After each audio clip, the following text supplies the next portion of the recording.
kan godt lide at sidde. Du filmer med dine tæer.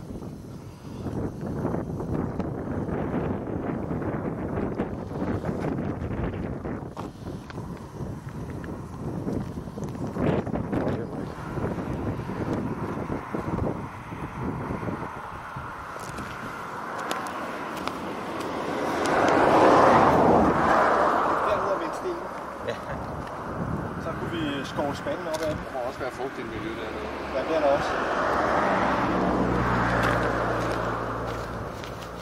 Ej, lorteslag.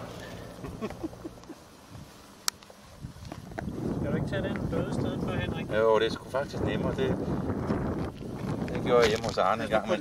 På din ring, Henrik, så den er ligesom prins Frederik. Hvilken ring? Din ring. Finger. Nå. Hvis der var en dykkertur. Nå ja. Ja. Det var også bare det første guld, der var fundet i Grønland. Ja. Jeg har også overvejet, at jeg har i min, den er faktisk også lidt for stor. Det er også mine fingre, der er for tynde ud af. Men jeg har også overvejet, at jeg bare skal smide lort i en halskæde hernede, så man ikke mister den. Det vil være lidt tavligt.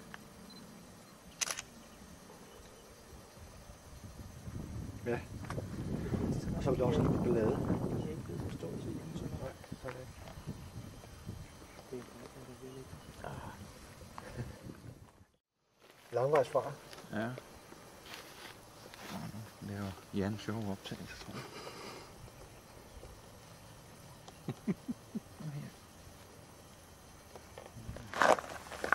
Ja, nu er den skidt op og ned til sig selv.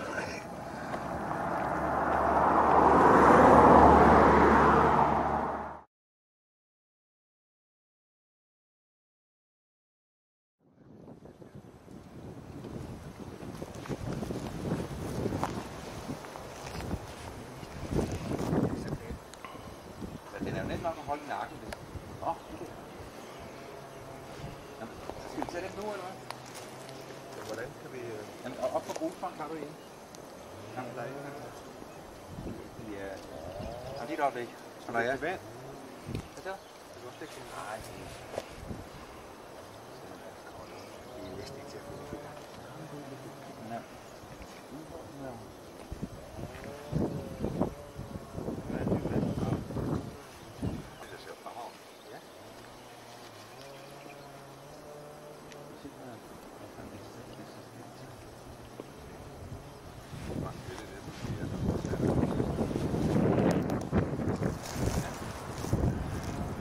Så er der på færgen, så skal jeg så springe den biler på en sted.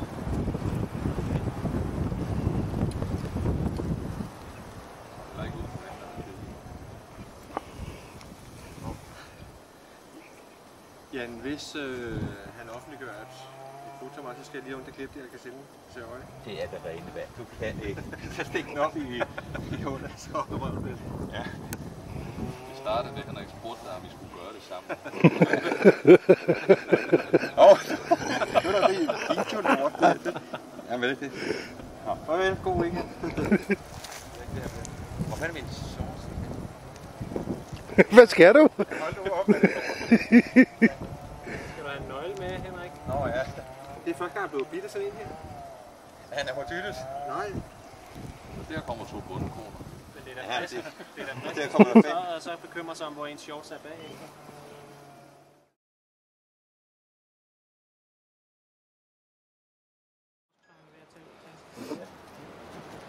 Ja, fingrene.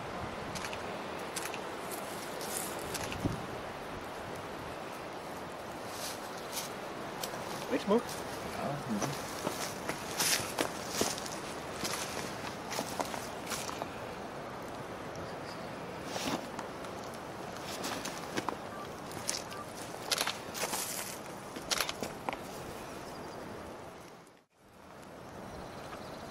De er også trætte, ikke? Ja, okay, det var så. Nå, mig kan du godt lide. Nå, Så er det lige den op. meget godt ind, ikke? En lille græsk pige på baretager. Ja.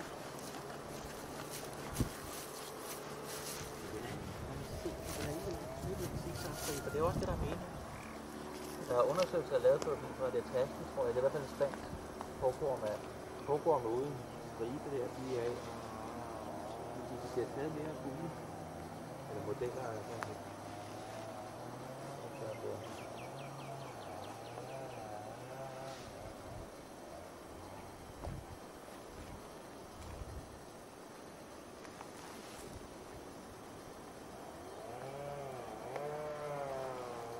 Og naturens egne lyde, nemlig et par grækere med motorsav.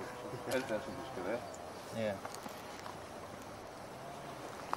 Den er sgu flot. Jeg kan godt forstå dig, Arne, at du er fascineret af den. Og det er jo heller ikke helt uforståeligt, at folk gerne vil have dem i terrarium. Nej vel? Nej, nej. Noget af det første, jeg ville have, da jeg var en lille dreng, og jeg begyndte at kigge på tyske prislister, det var en Sarastes. Skal vi gå væk fra Den der hornslange der fra Afrika. Og de kostede ingenting. Ikke så mange ben, så de var imod sammen. Karl Gutze, som han hed i Aachen.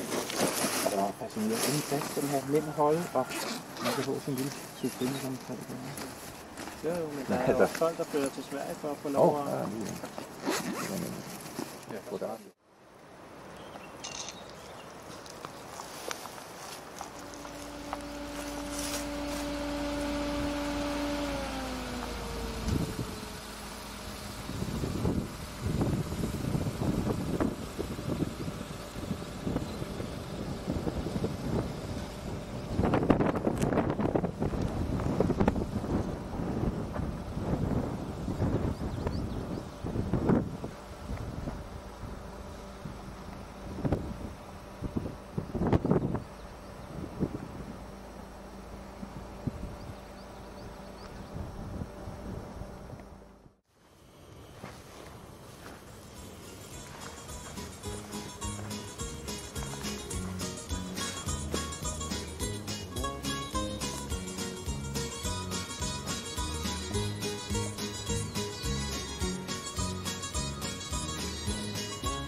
Hvorfor skulle der være lyd på? Det er du fuld af døgn. Hvad var det, du skulle med den der? Så er der bare ikke noget hale. Jeg skal fotografere. Har den brækket noget hale? Ja, Ja. den var. Og det var en fed lyd, der er i baggrunden der i traktoren. Ja, knaller der om lidt begynder at kasse op. Og det er en 4-stribesno. Det er en stribesno. Stribesno. Elaphia quadvor lineata. Og det er en, der... Vi ser den ikke ret meget på Peloponnes. Det er faktisk første gang, jeg ser den i levende liv på Peloponnes. Vi fandt en død en overkørt her i går, var det, på vejen hertil. Den er jo selvfølgelig udbredt over hele Peloponnes, men jeg tror bestemt ikke, vi kan sige, at den er almindelig. Hernede siden det er så sjældent, vi ser den. Og en meget rolig slange, lidt i modsætning til det indtryk, man måske får her. Men sådan er alle slanger, de ikke er 100% begejstrede for selv. Bare lidt moderat fysisk pres.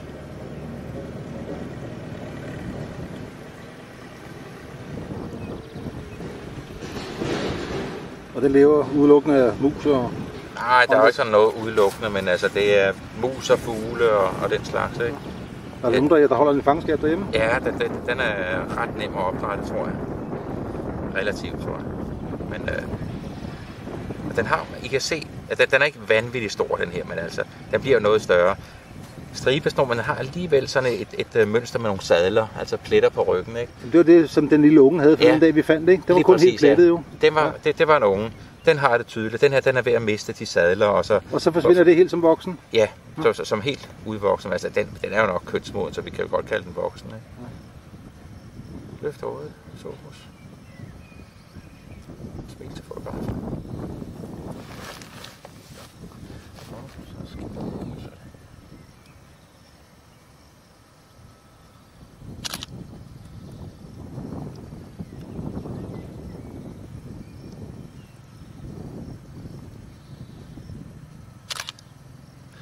Perfekt ligger du ikke.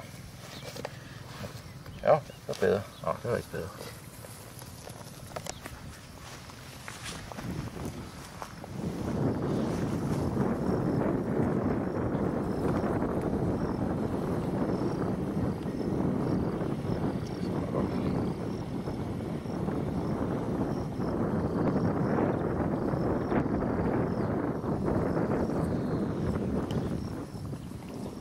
hvad var den her skov, den hed, sagde du? Det er Strofilia-skoven.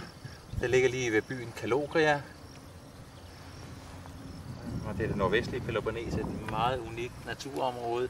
Natur 2000 hører den under. Man finder egentlig ikke tilsvarende natur i Grækenland. Og måske slet ikke i Europa. Det er bare en lille sno, ikke noget.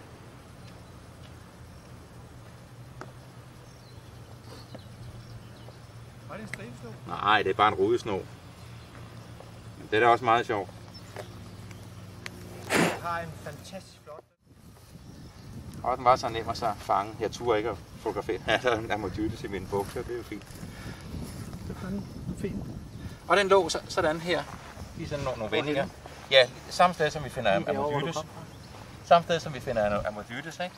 Og jeg nåede lige at få taget 2 billeder, så tog jeg kameraet af halsen, ikke? Og hvis jeg skulle kaste mig ind, ikke?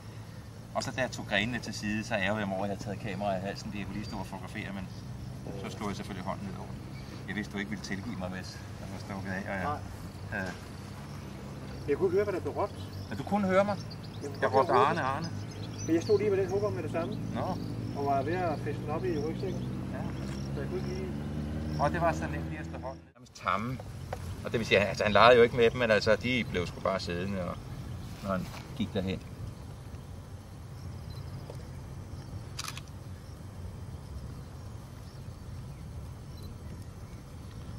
Jeg er fandme glad for det her. Det er dagens scoop. Det er den første, jeg kan se før. Det er jo flot.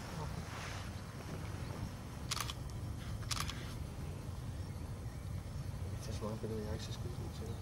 Så jeg har sat sig på, at vi udveksler billeder på et tidspunkt. Så får du tilgivelse for, at du koster så meget tid, Henrik.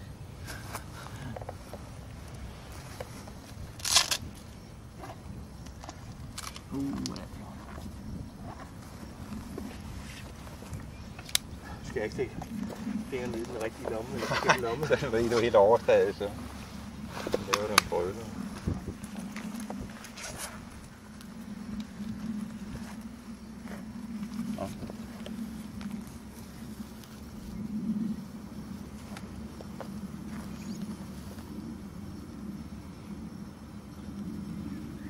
Prøv at pille dækslet af. Der er et billede med, der er kørt på nettet med bus, hvor han står med en kigger. Han er ude sådan Ja, det er nok. en krigsscene, og så står han. Meget flot, ja. Klar. Og ikke noget med at blive eller noget. Altså det. Men Longissima, eller Longissimus, den bider åben for. Ja, det er jo den ene erfaring, du har med den, ikke? Jo. Den her Ammodytes, jeg har fanget, den er simpelthen fantastisk flot. Kontrasterne er simpelthen... Er den mere grå end brun? Jeg synes, alle dem, vi har fanget, de har været, de har været temmelig brune i det, altså, som indikerer hund.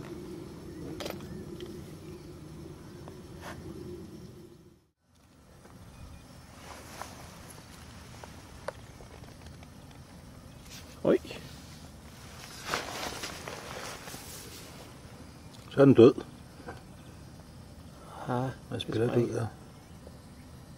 den er klar til at hoppe igen. Ja, så skal vi være ung ved dig. Nu er du lige kommet tæt på friheden, så er vi der tilbage. Hvornår har du fået nok? Arne, skal vi kyle den der slange i hovedet på hende løberen? Nej, jeg har en nu, der er bedre i tasken. Ja, så. Ja, fedt. Ja. Yes, och här. Och här. Billy.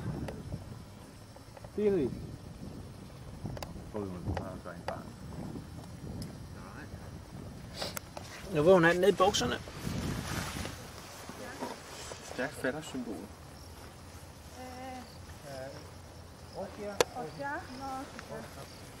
Hun er ved at skide i bukserne og skrække, bare at se en slange jo.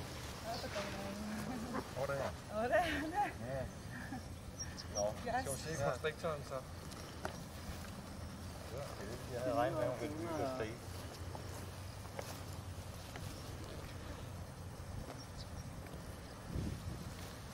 Passer det ikke, det er Grønborg 2 til det her?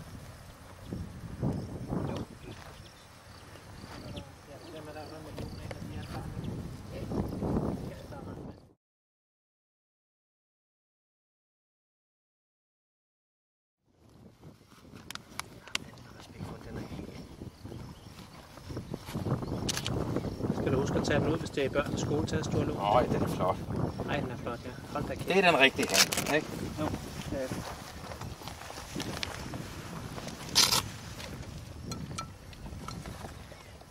Det er meget fede kontraster. Ja.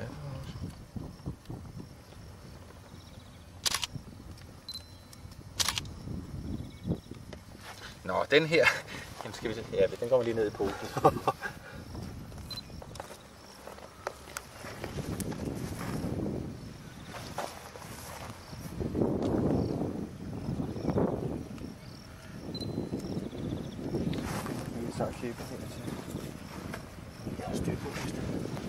Er den sådan lidt muggen? Ja, det er den. Det var væsentligt mere aggressiv end den anden. Så du mener, jeg skal flytte mig lidt, sådan, når den kommer her? Nej, jeg kan jo ikke gøre noget som helst. Nå, nej. Bare lige trække lidt op i bukserne, så vi kan Ja, komme op. jeg kan da til smide skoene, kan jeg? Så det er Europas giftigste. Nej, Ja, Libertinaen. Levatina og Santina, det er jo nogle de store hugorme. Ja. Ja. Santina, som findes i det nordøstligste Grækenland og Bæveros, og så har vi, og den findes også på nogle øer, faktisk dem, der hører til Lilleasien. Ja. Og så er der Schweizeri, der findes på Milos og der, ikke? Ja. Det er nogle Det var ikke ret længe, så er den Moderat fysisk pres.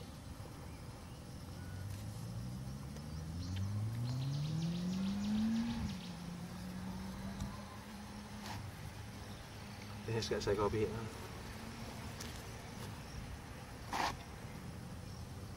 Det er mærkeligt, at der er så mange ammonites her. Hvorfor? Og der, jamen, hvad er der at spise? Altså, der er frøer, lidt firben, og så kan der selvfølgelig være nogle gnaver, men ikke flere gnaver end alle andre steder. Når jeg går og vender ting og sager, så er det jo ikke fordi, der er mere frø, altså frø og sådan noget. Det er jo, det er fordi, det er at finde her. nej, fordi jeg mener ikke, at jeg ved godt, du har fundet dem under et eller andet, noget sten og sådan noget, ikke? Men den gemmer sig ikke meget under sten. Og der er krat ligesom andre steder, det stikker ikke lige så meget, men vi behøver slet ikke gå ind i krattet, det ligger lige i udkanten. Jeg tror bare, jeg vil mene, at der er mange her. Det er lige fast den der. I gummiet. Skal du ud af nye gummisko? Prøv lige igen. Skal vi lige prøve, for lige at se.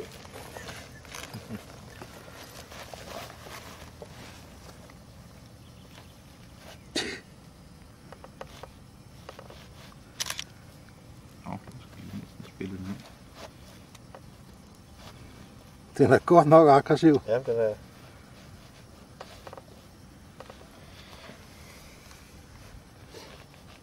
Så skal du over og slikke på skoene bagefter.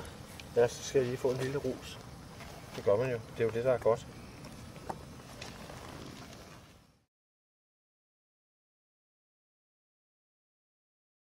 Der laver den et ryg.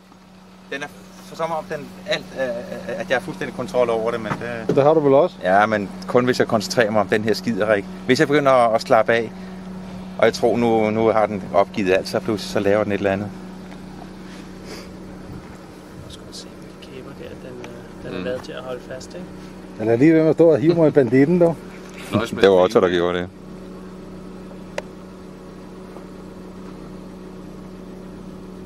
Er flot, er den ikke, Jan? Jo. Ja. Den er bedre end edderkopper. Nå, der er den. Ja, edderkopper, de er Ja. grimme ulækre. Ja, du er mere afslappet nu, kan jeg sige, Ja. end da der var en lille bitte En korsedderkop. lille bitte, mand. Den var på størrelse med en femmer. Ja, øjnene var på størrelse med en femmer, vil jeg tro. Nej, Det er jo bare en slange. Ja, jeg ved, hvad man tror. Altså, Det her, det...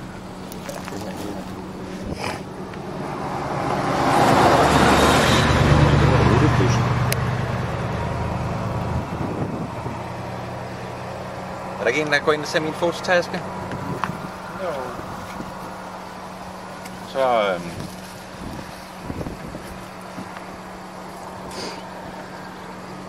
Der kommer en sohjul kældning.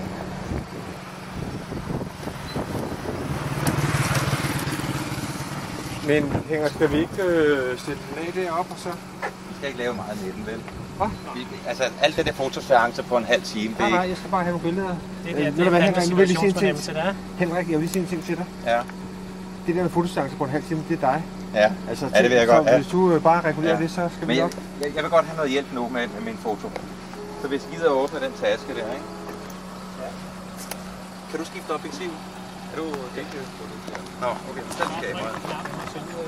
Ja. Ja, lige præcis. Det er den der, og så bare, ikke? Sådan der. Og så skal du have det lille objektiv, der er helt her i midten. Det er det, der skal sættes på. Ja, lige præcis. Det er klart. Det er for hinanden. Ja, præcis. Ja, det er det bare. Ja, præcis. Og så perfekt. Ja. Ja, tak.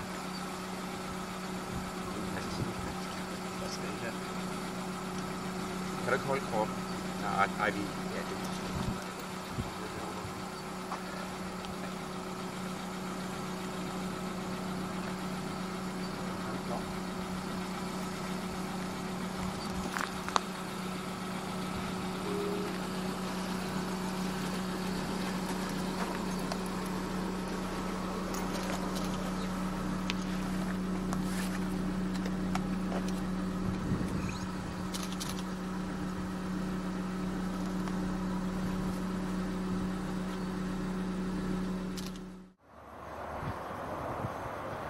Så er det blevet fredag, og vi skal hjem i morgen. Og Bringsø har overnattet her. Vi andre har været på hotel. Og Bringsø og Arne er kørt videre. De skulle ud og kigge efter slanger. Og Sune, Otto og jeg, vi er lige her på denne her biotop for at kigge efter lidt skildpadder. Og der er blevet fundet lidt marginata og lidt hamani.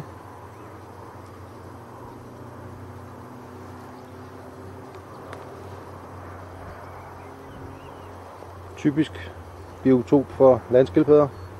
Og så har jeg så fundet en marginata hund, hvor cirka en tredjedel af rygskjoldet har været brændt.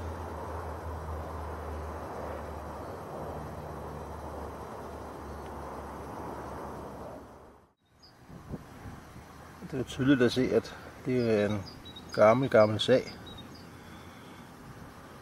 af både skildpadden og den skade, den har haft der.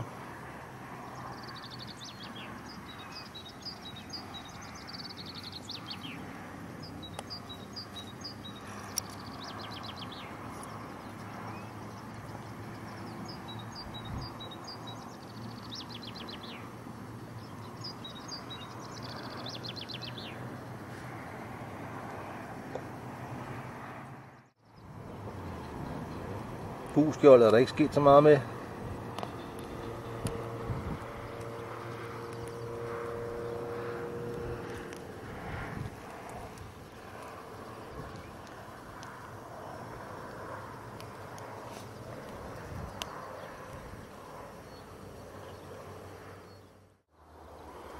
Og et andet sted deroppe, der har der sovet en marginata i nat. Og nu opdager jeg måske, at det kunne godt være lige der omkring. Der er en af de der typiske huller inde i buskadset. Nu var den ikke, fordi den var særlig svær at finde, skildpadden. Men de efterlader så nogle spor, specielt de store dyr. Og det gør de faktisk der i græsset. Og hvis man kigger godt efter, kan man faktisk godt se det. Græsset er sådan trumlet lidt ned. Prøv lige at zoome lidt ind på det.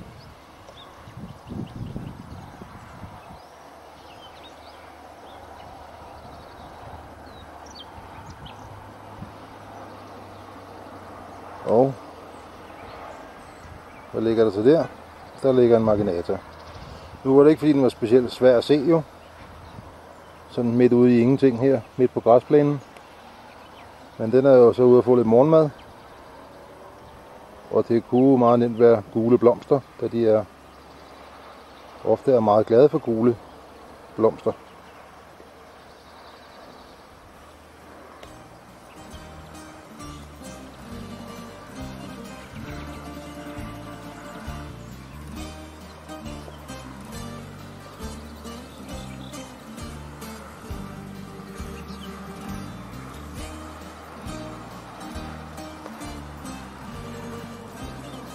Det er sådan lidt trist med den der hovedvejs baggrundsstøj der er, men det er der så ikke noget ved. Skal jeg prøve at se, om jeg kan holde kameraet stille. Det bliver alt for rystet.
Ja, det er jo ikke verdens hurtigste tempo. Det er nogle skildpadder, men sådan er det jo.